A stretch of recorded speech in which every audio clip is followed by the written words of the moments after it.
Hello everyone, welcome back to my channel. तो यहाँ पे आज हम जो जीएस जनरल स्टडीज़ पेपर 2 जो है उसकी टॉपर्स नोट डिस्कस करने वाले हैं, जो कि है इशिता किशोर मैम की। तो यहाँ देखेंगे।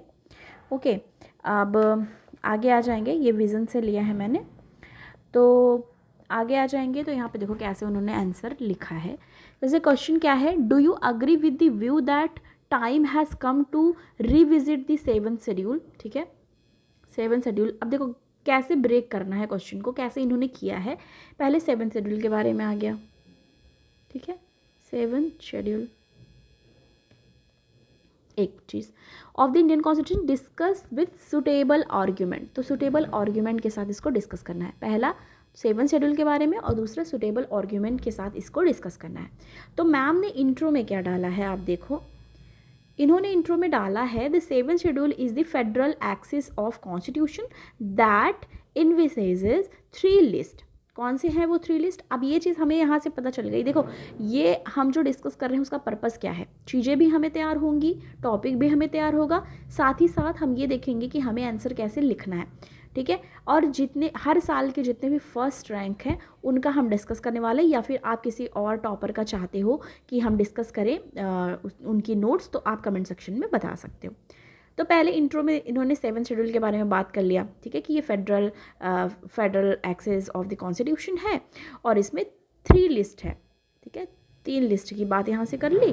3 list for the smooth governance. ठीक है, स्मूथ गवर्नेंस के लिए 3 लिस्ट है यहाँ पे।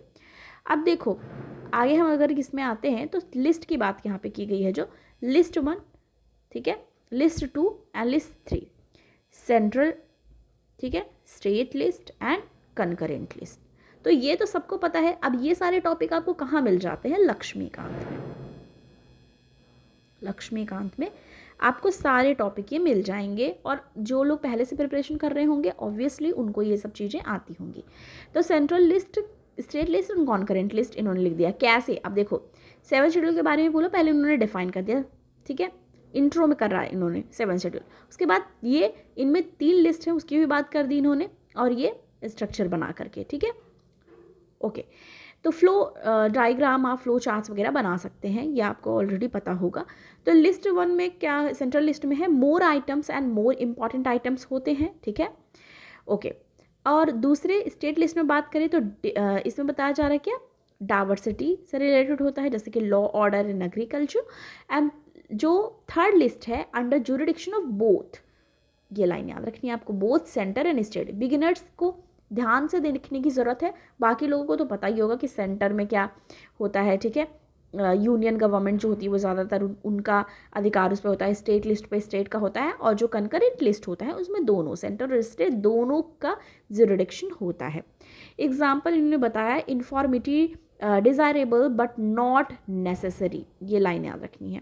अब देखो ऐसे पॉइंट्स आप अगर लिख देते हो तो आपको वहाँ पे नंबर ज़्यादा मिलने के चांसेस हो जाते हैं। एग्जाम्पल इन्होंने दे दिया है क्या, एजुकेशन का। तो इंट्रो इनका हो गया, आगे आ जाएंगे बॉडी पार्ट्स में। अब देखो, need to revisit the 7th schedule. कैसे? ये कहाँ से आ गया हमारा?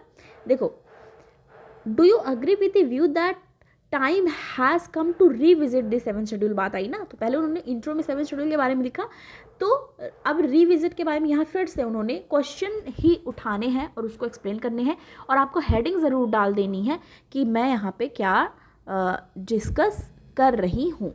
ठीक है, आपको वहाँ पे अपना कर देना है। और एक चीज़, वहाँ पे हाइलाइटर और ये सारी चीज़ें नहीं यूज़ होती हैं, ये आपको ऑलरेडी पता होगा। एक ही पेन यूज़ किया जाता है, जैसे आप देख सकते हो, सिर्फ इन्होंने ब्लू पेन यूज़ किया। ये हाइलाइटर मैं आपको समझाने के लिए सिर्फ यूज़ कर रही हूँ। तो क्या बोला, need to revisit the schedule में क्या कहा जा रहा है, criticism as quasi federal. Quasi federal भी बहुत लोग कहते हैं, क्वेसाई फेडरल और क्वेसी फेडरल दोनों में से कुछ भी आप कहो। तो ये क्वेसाई फेडरल बाई केसी। ठीक है, इसमें क्या कहा गया है, ड्यू टू सेंट्रल बायस। तो इन्होंने ये चीज़ कहा है कि ये सेंट्रल बायसनेस के कारण जो ये है, क्रिटिसाइज किया उन्होंने क्वेसाई फेडरल को, जो बताया जा रहा है need to revisit the schedule को। दूसरा पॉइंट क्या इन्होंने लिखा, democratic decentralisation is half baked. ठीक है, तो ये क्रिटिसिज्म इन्होंने यहाँ पे, अब ये वाला भी चीज़, ठीक है, लक्ष्मीकांत में आपको मिल जाएगा। सारी चीज़ें दी हुई हैं कि किन्होंने क्रिटिसाइज़ किया है, सारी चीज़ें वहाँ पे दे रखी हैं। वो अभी जो ये हम डिस्कस कर रहे हैं ना, उसका मैं आपको रेफरेंस जो है कि कैसे कैसे कौन से में दिया हुआ है, ये जो शॉर्ट वीडियो करके आता है हमारा चैनल, उस पर मैं डाल दूँगी कि देखो ये चीज़ लक्ष्मीकांत में यहाँ दी हुई है। ओके, ये चीज़ आप समझ जाओ। अब देखो दूसरी चीज़, या फिर वीडियो में डाल दूँगी, जहाँ पे भी डालूँगी मैं आपको बता दूँगी। एग्जाम्पल इन्होंने दिया। अब देखो सेकेंड ARC, लोग बोलते हैं ना कि ARC रिपोर्ट आपको एग्जाम से पहले पढ़ के जाना है, सेकेंड ARC मोस्टली वो बात करते हैं। तो देखो सेकेंड ARC से इन्होंने एग्जाम्पल दे दिया है, क्योंकि यहाँ पे सुटेबल आर्ग्यूमेंट की भी बात करी गई है। तो इन्होंने क्या इसमें लिखा है, second ARC recommend principle of, क्या लिखा है, सब्सिडियरिटी। ठीक है, okay. But center refuses to dissolve to state, who in turn do not dissolve to local bodies। तो देखो ये पॉइंट इन्होंने जो यहाँ पे लिखा है सब्सिडियरिटी और ये सबसे रिलेटेड है, वो उन्होंने सेकेंड ARC से उठाया है। अब एक चीज़ और बता रही हूँ, देखो इन्होंने एग्जाम्पल सेकेंड ARC से लिया है, आप सेकेंड ARC पढ़ के जाओगे, अगर आपको वहाँ पे आता है क्वेश्चन उससे रिलेटेड तो लिख दोगे, अदरवाइज आप करंट में भी कोई चीज़ें हैं उसको भी एग्जाम्पल के तौर पे वहाँ पे लिख सकते हो। फिर क्या कहा जा रहा है, emerging nature of crisis require on ground effort, जैसे कि इन्होंने बताया कि रोल ऑफ स्टेट पढ़ना, example health is state subject. Example देखो, अब जैसे वहाँ पे लक्ष्मीकांत में ऑलरेडी दिया हुआ है centre state list and concurrent list के बारे में, तो इन्होंने एग्जाम्पल यहाँ पे एक दे दिया कि हेल्थ जो है वो स्टेट सब्जेक्ट है, problem in Covid crisis with central management, disaster management and require more autonomy, cyclone. तो मतलब साइक्लोन आया, ठीक है, कोविड आया, Covid crisis with central management, तो उस समय क्या किया, सेंट्रल ने मैनेज किया, पर health is a state subject, फिर भी वहाँ पे क्या हुआ, सेंटर ने मैनेज किया। ठीक है, तो क्वासी फेडरल का एक उन्होंने एग्जाम्पल देके ये सारी चीज़ें मैनेज किया और क्रिटिसाइज भी किया कि किस तरीके से है तो स्टेट सब्जेक्ट, पर उस पर स्टेट सेंट्रल ने क्या किया, मैनेज किया। Some area require rise in role of centre, कि कुछ एरियाज़ में ज़रूरत है कि बढ़ाया जाए रोल जो है सेंटर का, जिसमें उन्होंने एग्जांपल दिया है national minimum wage law order का। ठीक है, national minimum wage law order का बताया example, without border example digital, तो उन्होंने यहाँ पे बता दिया। Agriculture sector is stagnated but confusion. ठीक है, और इसमें एग्जाम्पल उन्होंने दिया कि जैसे कंकरेंट लिस्ट है, ठीक है, तो उसमें दे दिया कि मार्केट्स हैं, स्टेट लिस्ट में एग्रीकल्चर है, तो इसमें क्लैरिटी की ज़रूरत है, नीड क्लैरिटी। ठीक है, क्रिटिसिज्म के आर्ग्यूमेंट बोल दिया ना, तो देखो आर्ग्यूमेंट बोला, अब ये चीज़ हमें यहाँ पे समझनी होगी कि argument is not a positive word. ठीक है, आपको पता है, तो इसलिए यहाँ पे बातें जो करी जा रही हैं, यहाँ देखो ना क्वेश्चन में दिया हुआ है डिस्कस विद सुटेबल आर्ग्यूमेंट, तो आपको आर्ग्यूमेंट में वो चीज़ें बतानी होंगी कि क्यों। ठीक है, कि क्यों, और जो हिंदी वाले हैं वो जान ले कि क्या आप इस विचार से सहमत हैं कि भारतीय संविधान की 7वीं अनुसूची पर पुनर्विचार करने का समय आ गया है। मतलब ये पूछ रहे कि क्या आपको लगता है कि जो 7th शेड्यूल है उसमें पुनर्विचार करने का समय आ गया है। ठीक है, इस पर चर्चा कीजिए। तो उस चीज़ को पूरा काउंटर किया जा रहा है कि कुछ चीज़ों में क्लैरिटी नहीं है, जैसे कि अभी हमने डिस्कस किया कि एग्रीकल्चर सेक्टर से रिलेटेड क्लैरिटी नहीं है, उस पर क्या ज़रूरत है क्लैरिटी की।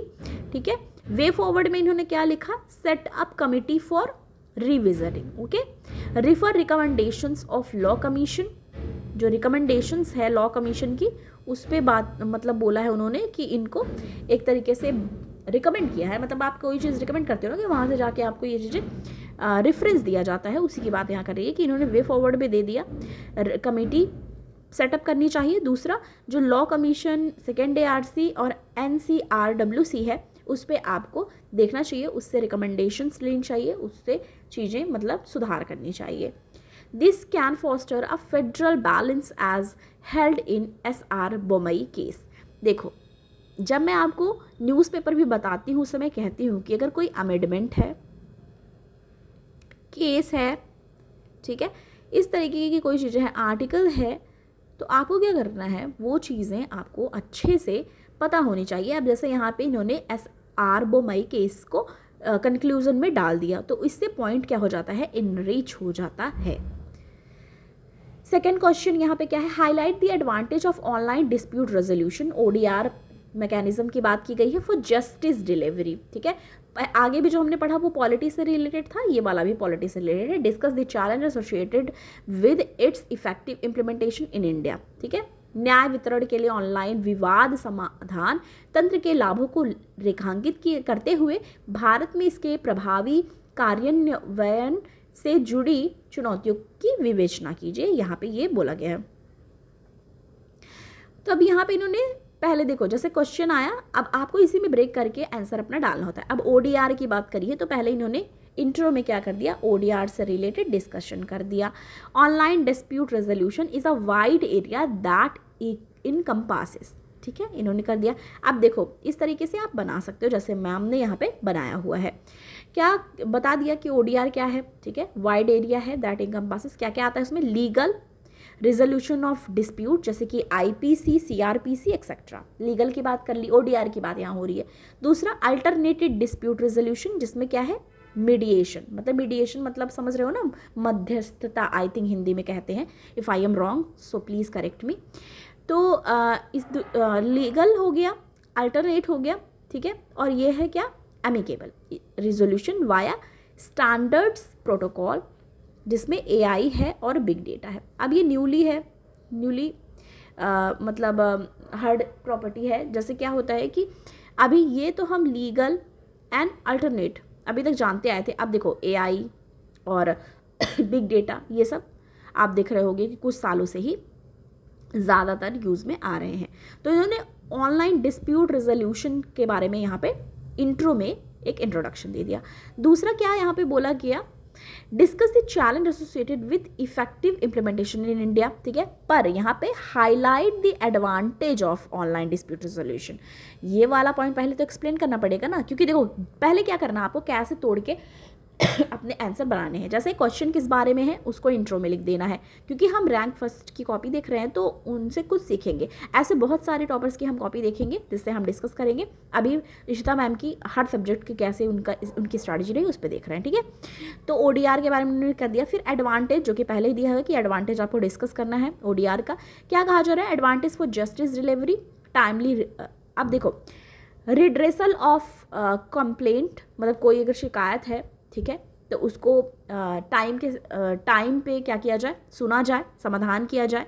यूज़ ऑफ चैट बॉट इन्होंने यहाँ पे लिख दिया फॉर कैटेगरीज ऑफ इश्यूज, जैसे कि एग्जांपल जोमेटो का दे दिया यहाँ पे। इंश्योर पेंडेंसी ऑफ केस, मतलब बहुत सारे केसेस पेंडिंग है, इंश्योर किया जाए, ensure pendency of case is not mounted, okay. तो मतलब केसेस बहुत ज़्यादा पेंडिंग है, उसको भी सॉल्व करने की है कि आप इसको क्या करें, ध्यान दें इस चीज़ पे। ओवर 4 करोड़ पेंडेंसी इन लोअर जुडिशरी, इन्होंने एक एग्जांपल भी दे दिया।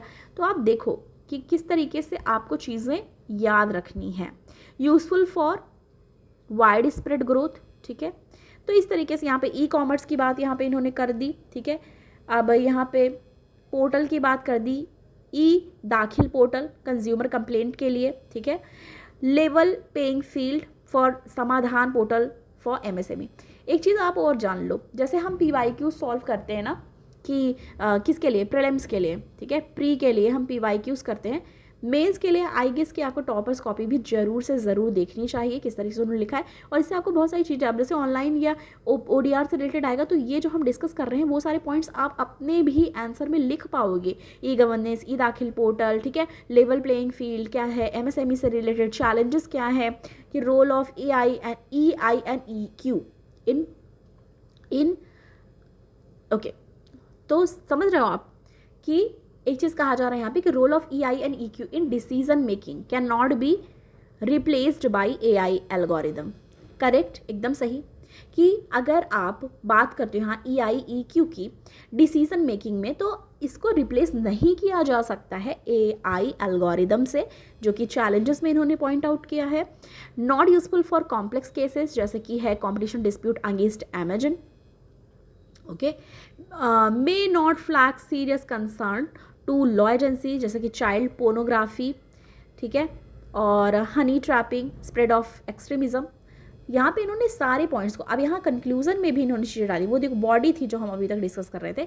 बताया जा रहा है यहाँ पे कि EU digital right set the path along with the Christchurch Call India must embrace ODR by addressing challenges for safe, secure and democratic DG India. अब देखो ये मैम का पहले का आंसर है। अब जैसे इसमें हम एक एग्जांपल और भी तो ऐड कर सकते हैं ना, डीप फेक वाला। ओके, डीप फेक वाला हम ऐड कर सकते हैं। क्या क्या हो रहा है, जैसे कुछ सेलिब्रिटीज़ का भी देखा गया अभी और बहुत सारी चीज़ें हुई, तो हम अपने करंट चीज़ों से उसको क्या कर देंगे, वहाँ पे कनेक्ट कर देंगे, वहाँ पे लिख देंगे। तो ये हमारे दो हुए। वो वीडियो लंबी हो रही है, पर ऐसे ही बहुत सारी चीज़ें इसमें डिस्कस की गई हैं। अब ये भी, उसके बाद हम ज्योग्राफी की भी चीज़ें देखेंगे, वो नेक्स्ट वीडियो में देखेंगे। और वीडियो अगर आपको पसंद आई हो जो मैंने बताई, तो प्लीज़ वीडियो को लाइक करें, शेयर करें और चैनल पे सब्सक्राइब करें। और आप किस टॉपर की कॉपी का रिव्यू चाहते हैं वो भी हमें कमेंट सेक्शन में बता सकते हैं, मैं आपको उसका भी प्रोवाइड करूँगी। नेक्स्ट वीडियो हमारा ज्योग्राफी पे होगा। Okay, thank you so much, मिलती हूँ नेक्स्ट वीडियो के साथ।